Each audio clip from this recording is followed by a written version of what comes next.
Welcome back. It's 12:15, time for our next session number 3 of today. And it's going to be back to the core of Startup Night. Today we're going to talk about startups and incubation. And the session is in particular for all of you that are actually planning on founding a startup or are in the process of doing it and looking for support in doing it. Mostly if you're not sure who to talk to and where to talk to and how to join an incubator. So it's no wonder that so many startups begun their journeys in incubators and accelerators. And actually one of the founding stories and success stories that most of you have probably heard of, Blinkist started right here in Hubraum a couple years back, actually one of the first batches of Hubraum. So therefore, in our next panel, we are going to meet heads of different accelerators and incubators and pick their brains on what is in it for you when you want to become part of an accelerator or an incubator. Why does it make sense to join? What is needed from you to make your time in an incubator the best possible and to get the outcome that you want to receive. All of these questions we'll hopefully cover in our next panel, it's going to be called Why to Join an Incubator or Accelerator. And with that, I'd like to invite to the stage the program manager of Hubraum, Julia Isabel Neumann.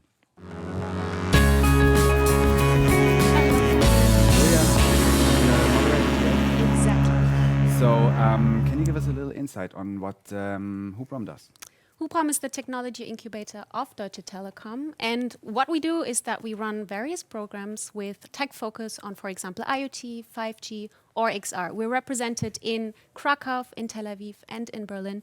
And we also do have an investment fund. And I would say we're a very vital part of the ecosystem of startup incubators and accelerators, especially here in Berlin. Because of the long history Hubraum has, yeah? Like Exactly. 7-8 years, how long has it We're been founded in 2012, actually. Yes, wow, almost 10 years. 10 years at Startup Night next year, so we're going to celebrate together.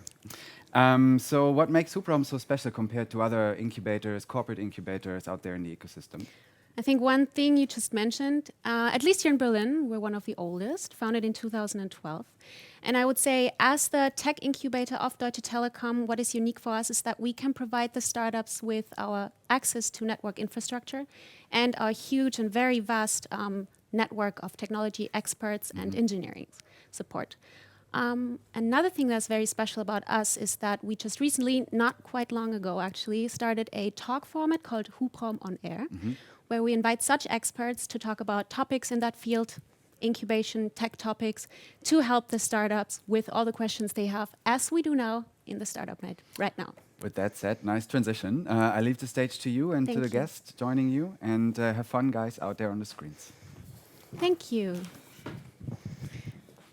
So, dear audience, I'm very happy to welcome you to our 12th session already for Hubraum on Air, and we're really happy to have this one take place during the amazing Startup Night on our Hubraum campus in Berlin. As mentioned before, today we want to find all the answers to the question, why to join an incubator or accelerator.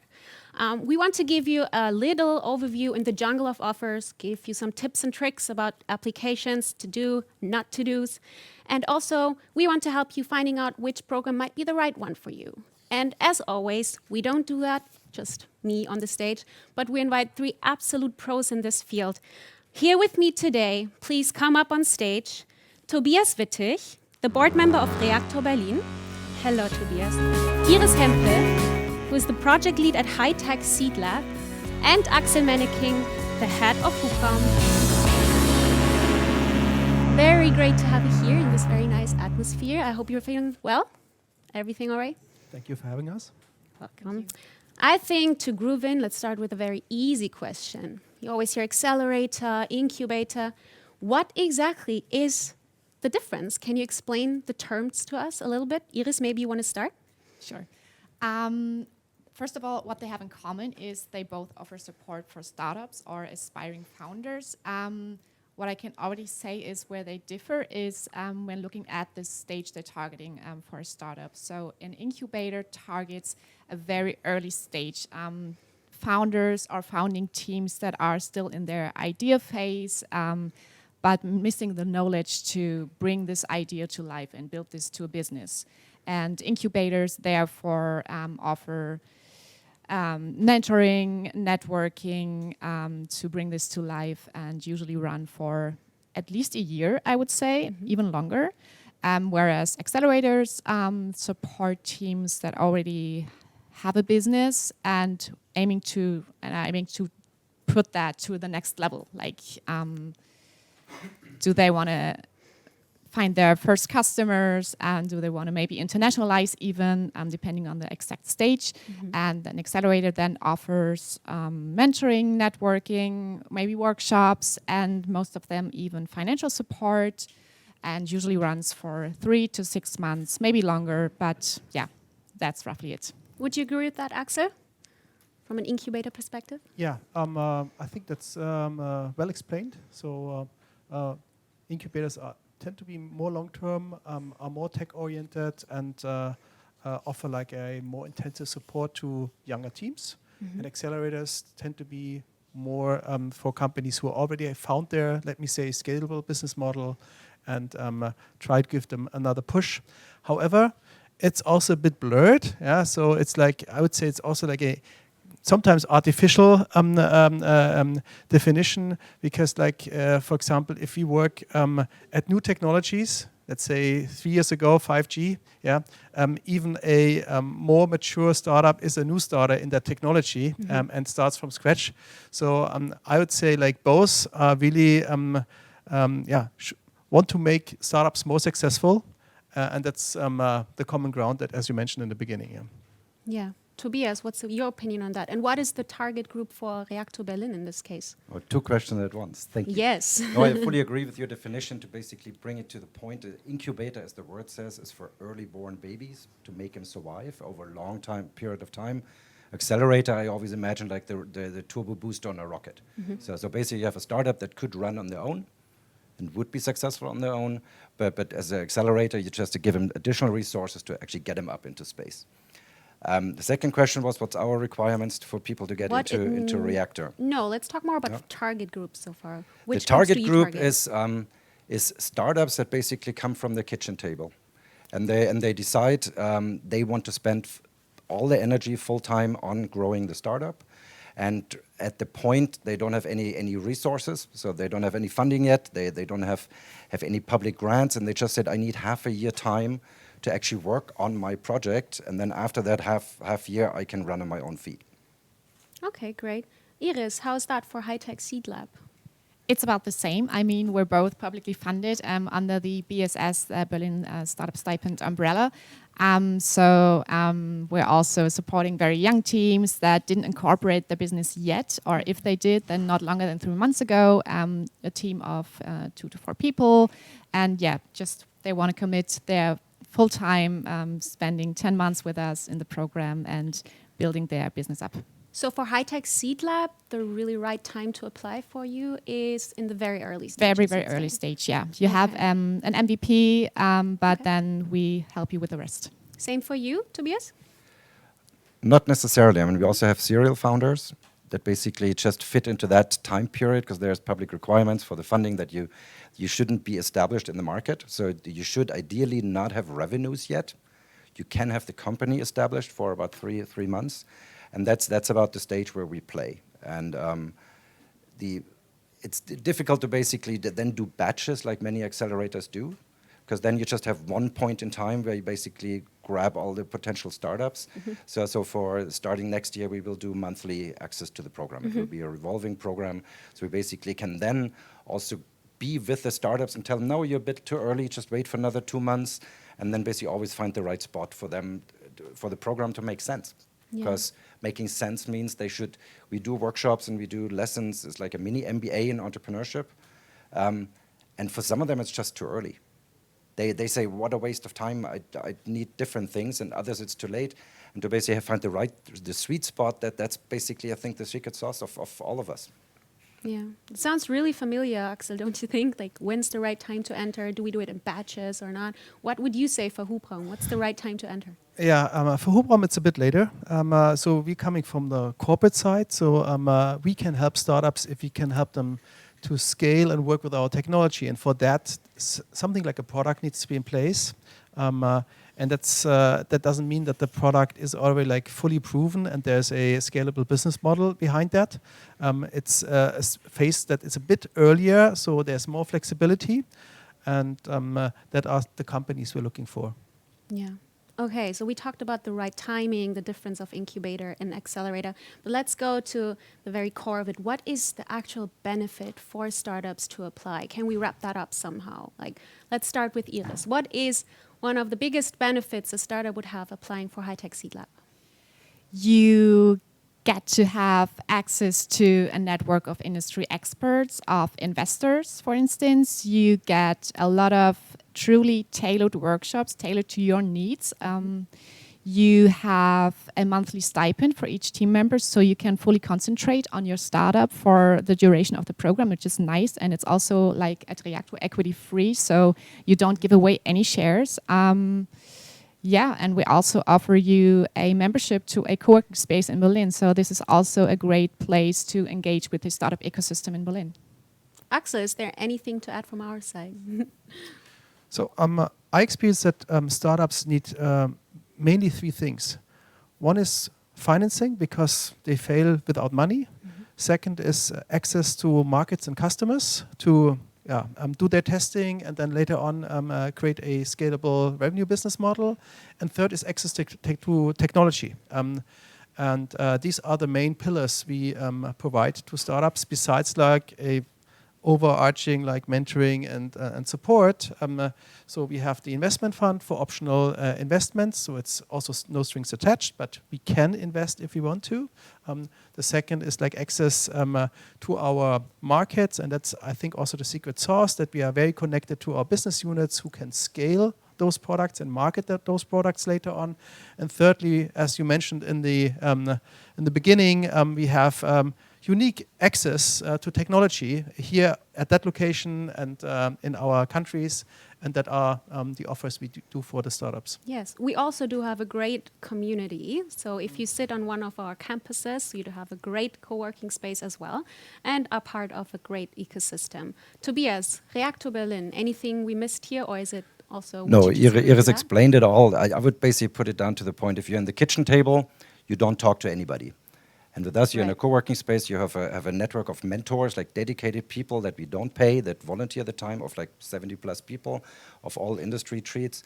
And basically it's in the end, the modern buzzword would be crowd intelligence, because you talk to other people and they help you, they've got the same problem. And I always say, like, starting a startup, it's probably 90% of the topics are identical between the startups, and 10% is the specific product and the specific market. So why not put them all in one room and let them help each other? And that's the added value that you get. Yeah, I think community is very strong also here, helping each other. Exactly. Okay, let's go to the startups applying, and you or we are on the side of choosing which one we select. Based on which criteria do we do that? Iris, sorry. How is it at High-Tech Seed Lab? We start basically with looking at the idea. Our program focuses on the areas of high-tech, sustainability, and women in tech. So the idea needs to cover at least two of these categories. Then we look at value proposition, we look at market potential, and last but not least, and this is maybe even most important for us, we look at the team. Like, in terms of, do they have the necessary knowledge to implement their idea? Do they complement each other in terms of their educational backgrounds? Did they work together before? And also for us as a project team, it's important to learn, are they coachable? Can we imagine working with them for a longer period of time? So team fit also plays a very important role. Team fit is super important for us, yeah. Axel, based on which criteria do we choose the startups normally? So first of all, I fully second that. So I think these are similar criteria on our end.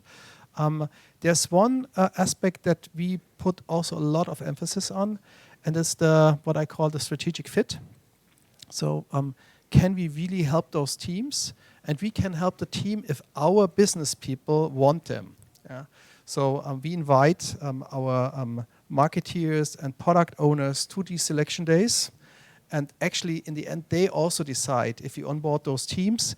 And that is for us absolutely crucial. There could be a great team with a great idea, with a great market outlook. But if there's no pull we cannot help them, and we unfortunately have to let them go. Yeah.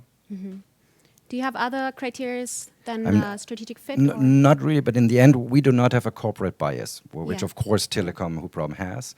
So we are completely independent, where there's no equity stakes. We just love awesome startups that then later on we can ask our angel friends to invest. And there comes one aspect that was a little bit not fully mentioned. Of course, in our opinion, it needs to have the opportunity to become big.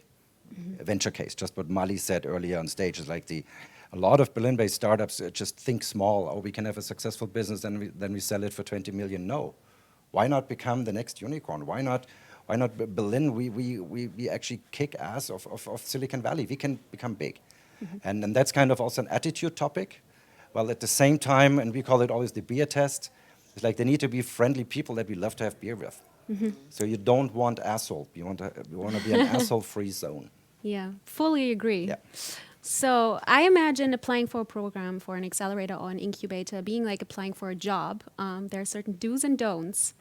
So you just said think big is one of the absolute do's. Can you think of any other do's and also don'ts when it comes to applications?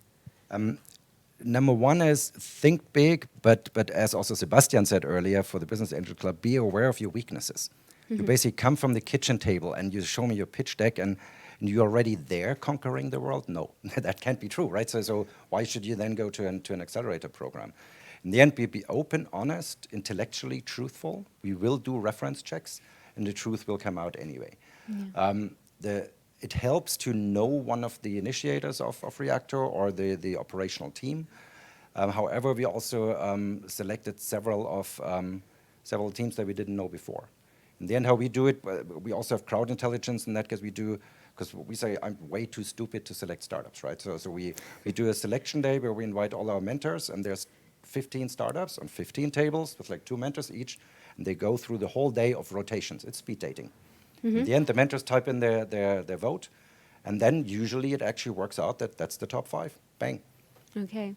Coming back to your absolute don't. So you said be humble, be aware of your weaknesses. If you're not, then that's a no-go. What would you say, Axel, is a no-go when you apply? I think the biggest no-go for me is if I have the feeling that the teams have not done their own due diligence of us as a partner or as a program provider. Yeah, right. Yeah. And that starts with like the fit of the application to our vertical topics. So we have vertical programs rather than horizontal programs. That is the first sign. Yeah? And the second is also in the talks itself. If we have the feeling that they are not receptive, not humble, not, let me say, coachable, then this is another sign where I think that there's no fit and no chemistry between us and them. So it actually is like in a job interview, I would say. It sounds pretty familiar to me. We're all already always excited to hear some success stories. Iris, do you have a success story up your sleeve where something went very well between a startup and you guys? And can you recall it for us? We had a team in our program in 2018. They're doing an AI-based monitoring solution. And during the time with us, they managed to build and further develop their prototype. And at the end of the program, they then managed to onboard their first pilot customer, which was a, let me just say, big German railway company.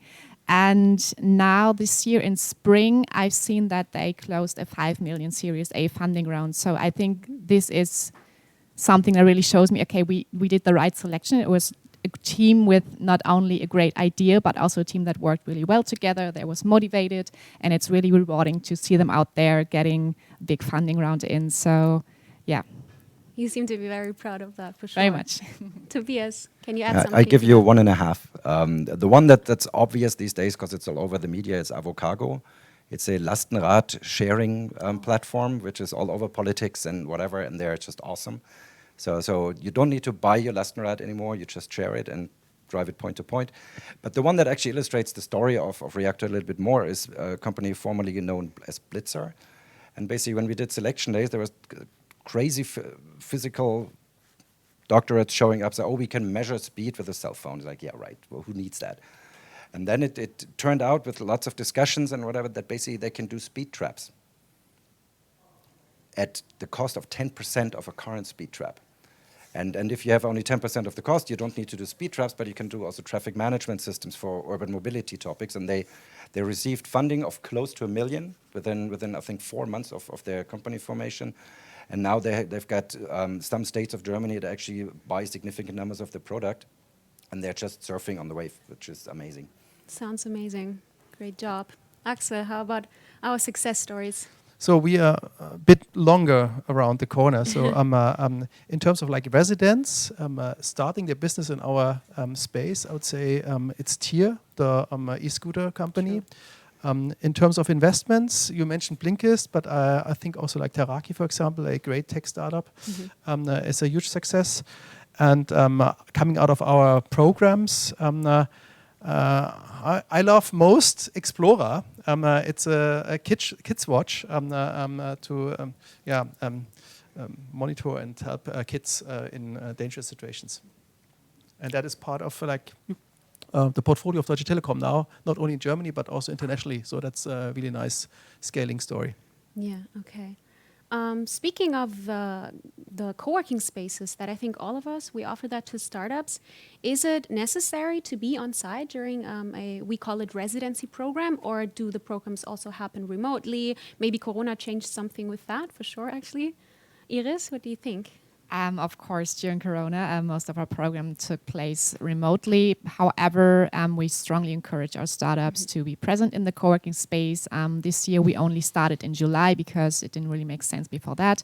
But we're now at Beta House once a week with our teams, actually mentoring them on location, and the rest of the time they're free to choose if they want to work from the co-working space or not, but most of them do anyways because it's such a cool community there. True, right. And Tobias, how's that with you? It sounds totally old-fashioned, but basically contacts and networking happens physically. And we are at our dear friends of Unicorn, as you mentioned, Beta House, I need to mention them as well. And the story goes like we do weekly deep dives with the startups, and I had 5 deep dives with a startup on a video.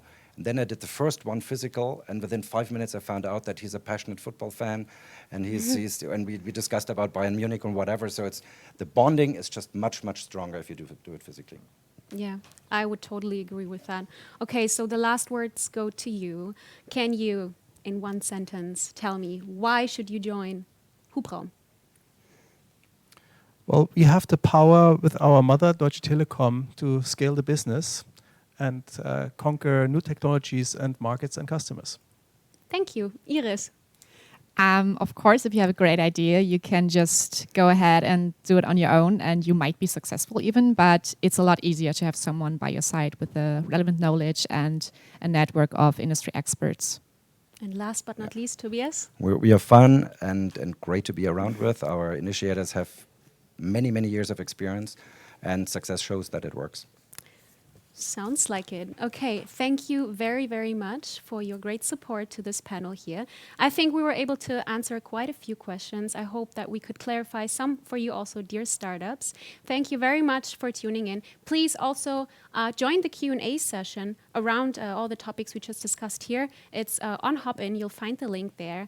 And with this being said, back to you, Fabian. The stage is yours again.